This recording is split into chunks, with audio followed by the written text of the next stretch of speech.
queridos. I'm Melanie Mendez-Gonzalez with Qué Means What, and I'm excited to be at the San Antonio Book Festival today with author and comedian Aida Rodriguez. Welcome back to San Antonio. Thank you. And we're happy to have you. And I just finished this book. Oh, I'm sorry. Thank you. I guess that's what It's a heavy book. It is a heavy book. Before we get to the book, legitimate kid. I wanted to sit and talk with you because I often say that there's no one way to be Latina, and that's like our superpower. Of course. And I heard you say, I read in an interview that you said we're magical from across the board as Latinos. So why is storytelling important to you? I mean, storytelling is important to me because we have never really been in charge of our own storytelling in the mainstream, right? We've always been framed a certain way. So the reason that we have the information that we have currently is because of storytelling from our ancestors. That's why we have the recipes, we have the treatments, the herbs, all of the things that we value from our ancestors were handed down through storytelling. A lot of our abuelitas were not literate. They didn't go to school. They were too busy building families and frameworks for us. Especially in a moment where we keep talking about banning books and misguided information. We've always been in charge of our own narrative, and there's no greater storyteller in my life and my family than my grandmother. So I just feel like I'm just continuing the tradition, but I'm doing it in a different medium sometimes, a comedy or a book, but I'm just continuing the legacy. For sure. So let's talk about the book. Okay. Because before I read it, seen some of your comedy, and you are funny AF. Thank So you. I thought this was going to be like Funny. stories and they're going to be hilarious. And it is very not funny. Yeah, it was on purpose. So tell me, why did you choose to write it in this way? Tell this personal story in this way. Because my people's pain and trauma is not your punchline. And I feel like with comedians, people expect us to be jesters and not comedians. Comedy is an art form, it's a skill, it's a science, and it is something that I do on stage. When you listen to when George Carlin was doing interviews, sometimes he would tell a joke or be funny, but when he was talking about serious stuff, he was talking about serious stuff.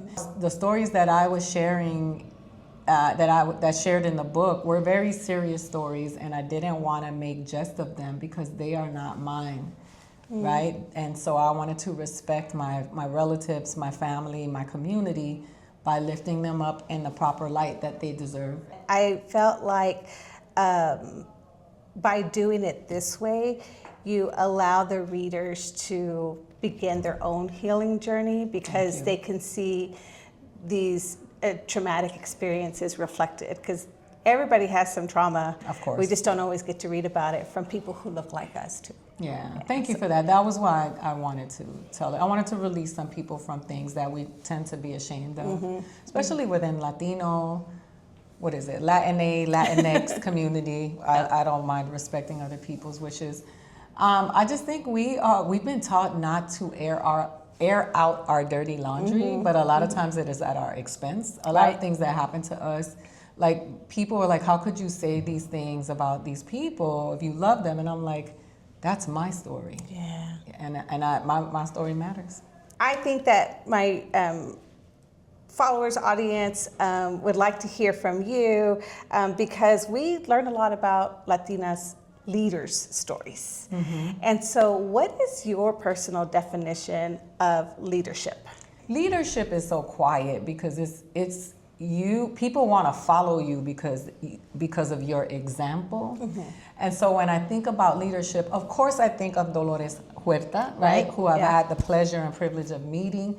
But I also think about my grandmother, who led a family, moved here from a foreign country, not speaking English, right into the 50s, where civil rights was happening, Jim Crow was happening, which Latinos were here, and they were also experiencing discrimination, which a lot of people don't ever talk about, because we have been indoctrinated into believing that our mistreatment is just status quo. Yeah. We just, that, you know, they always tell us, keep your head down and keep working. But I think it's important to tell those stories. And so when I think about leadership and Latinas who are leaders, there's a lot of celebrity worship in our culture, and we value leadership from people who are famous, but sometimes people who are famous, they don't need to be leading anybody anywhere. And then there are people who are on the ground, actual activist leaders who don't have a big following but do the work every day. Right. And so for me, that's important, you know. Those everyday heroes that keep the community going, the people we called essential during the pandemic, and then we forgot again, right? But those are the people that kept showing up while we were in our homes eating ramen. That's right. And watching, you know, Netflix. Those are the people that kept this economy going. They kept people going. They risked their lives. Some people actually died. And so I live my life always acknowledging those people because they really, really matter to me. Yeah, and they're our community. They're our people. My heroes. Yeah. Oh. So one of your heroes is your grandma. You've mentioned a couple of times, and through reading the book and even some of your comedy, is you talk about your grandma.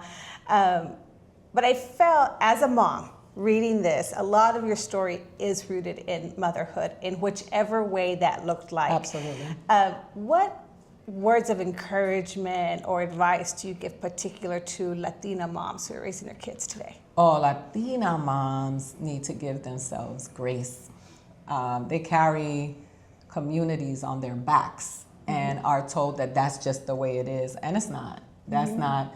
They show up above and beyond, and you know, especially in our community, we are always told that we're a very machista, patriarchal society, but we're not. We're very matriarchal. Right.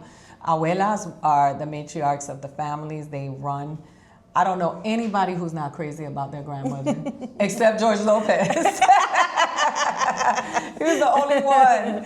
But I think that, you know, my grandmother is where I got my jokes. My grandmother was the funniest person. She was also unafraid. My grandmother was a door-to-door saleswoman. Really? Yes, in Boston and in Connecticut before she migrated to the South. So I think that, you know, I think women are, I don't know, it's just this concept of who's in charge, which is so toxic because we are village people. That's where we came from. And the village is the first thing to go when you start colonizing people, and you colonize all of them, you know, not just the black and brown ones, everyone gets colonized. You do away with the village and this individualism thing happens, and now people are afraid to show up in the village because they've made us afraid of it.